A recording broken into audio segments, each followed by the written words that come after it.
এই ছাত্র নাগরিক অভ্যুত্থান থেকে আমরা আমাদের যে আন্দোলনের শহীদ এবং হতাহত এবং মুক্তিকামী ছাত্র জনতাকে উৎসর্গ করছি। আমাদের এক দফা এবং কমিটমেন্টই আমরা এই মোমেন্টে এই মুহূর্তে স্মরণ করিয়ে দিচ্ছি।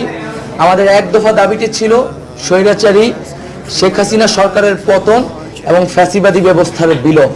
কারণ আমরা মনে করি যে কেবল ব্যক্তিকে সরালেই সমস্যার সমাধান হবে না, বরং যেই রাষ্ট্রীয় কাঠামোর মধ্য দিয়ে এই ধরনের ফ্যাসিজম তৈরি হয় সেই কাঠামোরও বিলোপ করে একটি নতুন বাংলাদেশ, একটি নতুন রাজনৈতিক বন্দোবস্ত আমাদের করতে হবে। সেই জায়গা থেকে শেখ হাসিনার পতন আমাদের প্রথম ধাপ আন্দোলনের, যেটা আমরা অর্জন করেছি। এখন আমরা দ্বিতীয় ধাপের দিকে আমাদেরকে যেতে হবে। সেজন্য আমরা মনে করি এই যে অভ্যুত্থানকারী ছাত্র নাগরিক, তাদের প্রস্তাবিত